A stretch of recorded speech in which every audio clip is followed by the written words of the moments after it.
Welcome back to the last day of Classical Coffee for September.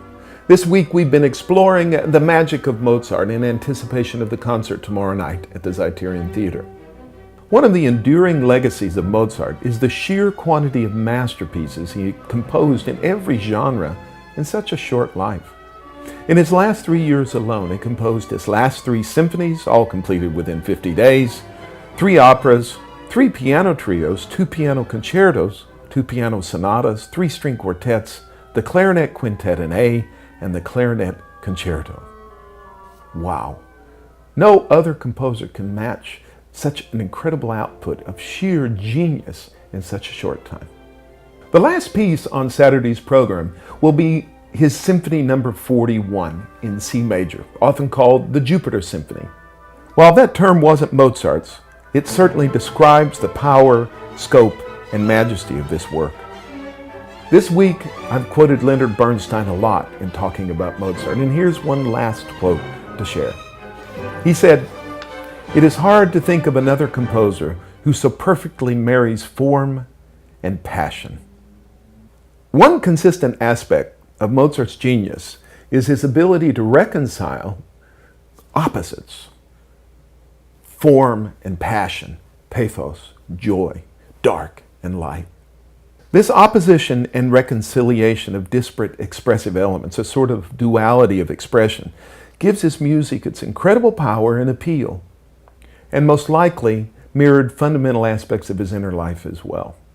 We saw this in the first day when we talked about the great overture to Don Giovanni, and it's present here in the symphony as well. The first movement opens with 3 powerful strokes of the orchestra, which are then immediately answered by a softer, questing, searching line in the violins. This pattern is repeated on another pitch level, and then the movement is often a broad exploration of these 2 contrasting elements. The second theme returns in mood to that softer initial response from the opening bars.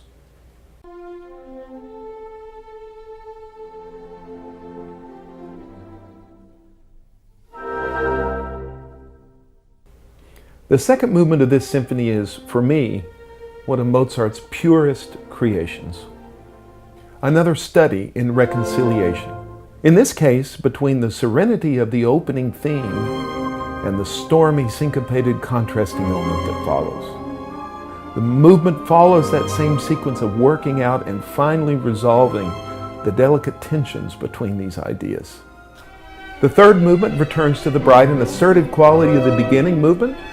A stately theme sounds out, which is then contrasted by a softer, sighing element that opens the trio, which is itself interrupted by an almost strident pre-hearing of the opening theme of the next movement.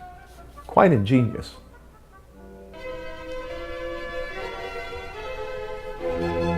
The final movement, with its famous 4-note motive, represents one of the most exhilarating demonstrations of contrapuntal skill by any composer not named Bach.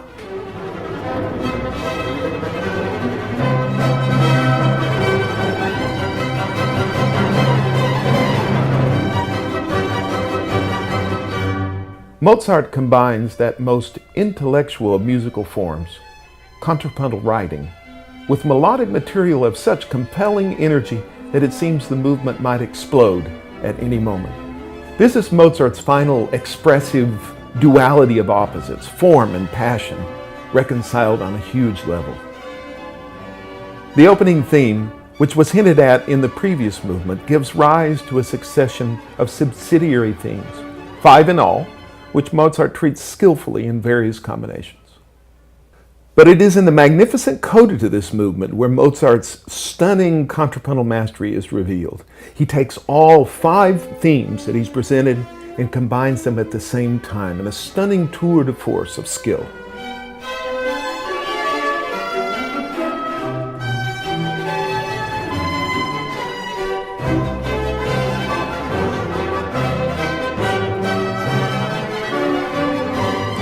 Thanks for joining us for Classical Coffee this week. We hope you've enjoyed exploring the magic of Mozart, and we look forward to seeing you at the concert tomorrow night.